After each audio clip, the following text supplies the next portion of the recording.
2025 में राष्ट्रीय स्वयंसेवक संघ के 100 साल पूरे हो जाएंगे। देश में किसी ताकतवर, सक्रिय सामाजिक और गैर राजनीतिक संगठन के तौर पर 100 साल पूरे करने वाला संघ इकलौता संगठन अभी कहा जा सकता है। नीति हो, नियत विचार हो या विचारधारा, कहा जाता है कि चेंज इज कांस्टेंट, परिवर्तन निरंतर संसार का नियम है। तब क्या कुछ सूरत बदलकर, कुछ बदलाव करके संघ भी अपना विस्तार कर रहा है?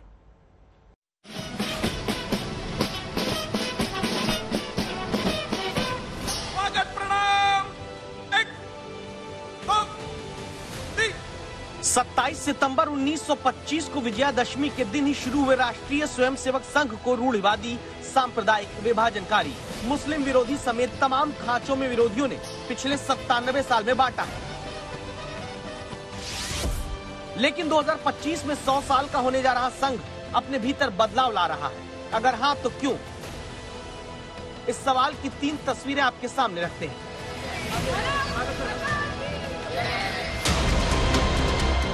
पहली तस्वीर ताजा दशहरा उत्सव की, जहां संघ के विजयादशमी कार्यक्रम में पहली बार किसी महिला को मुख्य अतिथि के तौर पर बुलाया जाता है। दूसरी तस्वीर पिछले महीने की, जब मोहन भागवत पहली बार किसी मस्जिद और मदरसे में पहुंचते हैं। और तीसरी तस्वीर संघ में नंबर 2 दत्तात्रेय होसबोले की, जिन्होंने खुलकर देश के लिए गरीबी और बेरोजगारी पर चिंता जताते हुए अपनी बात रखी। बदलाव की ये सिर्फ 3 तस्वीरें नहीं है। पहले हम विजयादशमी पर सामने आई कहानी देखते हैं, जहां संघ प्रमुख के साथ नागपुर में दशहरा उत्सव के दौरान संघ के कार्यक्रम में संतोष यादव दिखती है। 2 बार एवरेस्ट पर्वत फतह करने वाली पहली महिला, जिन्हें आरएसएस ने अपना मुख्य अतिथि बनाया। संपूर्ण समाज को संगठित करना है तो समाज तो दोनों से बनता है।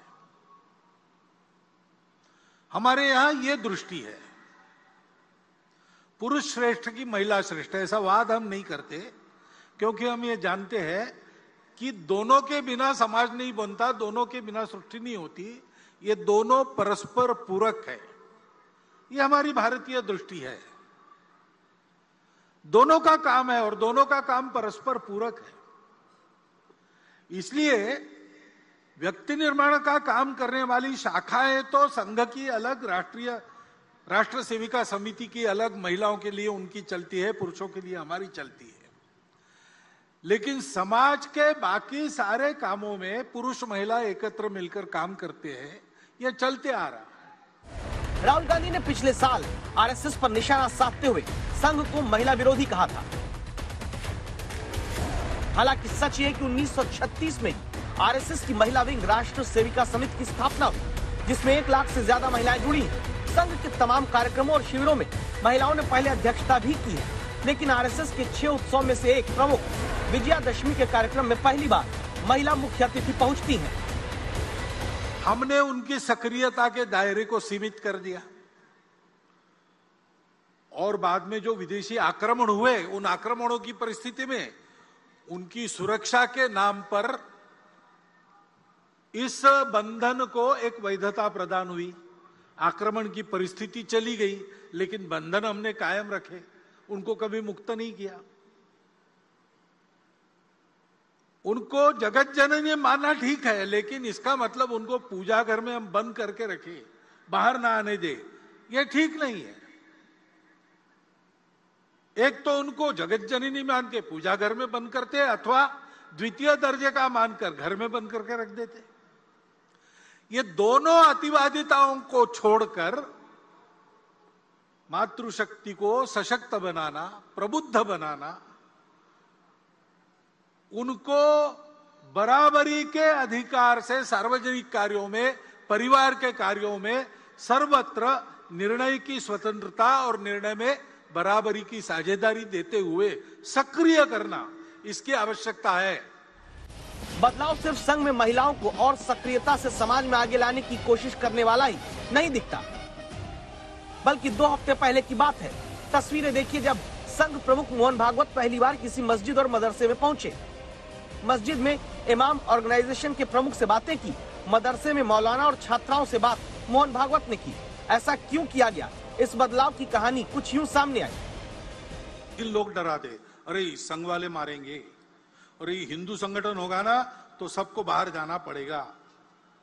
ये हवा फैलाते हैं, ऐसा कुछ डर मन में है, और है इसलिए उसका निराकरण करने की इच्छा मन में लेकर तथाकथित अल्पसंख्यक समाज के कुछ बंधु पिछले वर्षों में हमसे मिलते रहे हैं, और हम भी मिले हैं, हमारे प्रमुख अधिकारी उनसे मिले हैं। आना जाना दोनों चल रहा है, ये कोई परसों नहीं हुआ, ये बहुत पहले से चल रहा है। भाव तो संघ का डॉक्टर साहब के समय से यही है, परंतु प्रत्यक्ष में शुरू हुआ श्री गुरुजी को डॉक्टर जिलानी मिले तब से, और तब से यह क्रम धीरे धीरे बढ़ रहा है, और ये बढ़े ऐसी हमारी इच्छा है संघ की।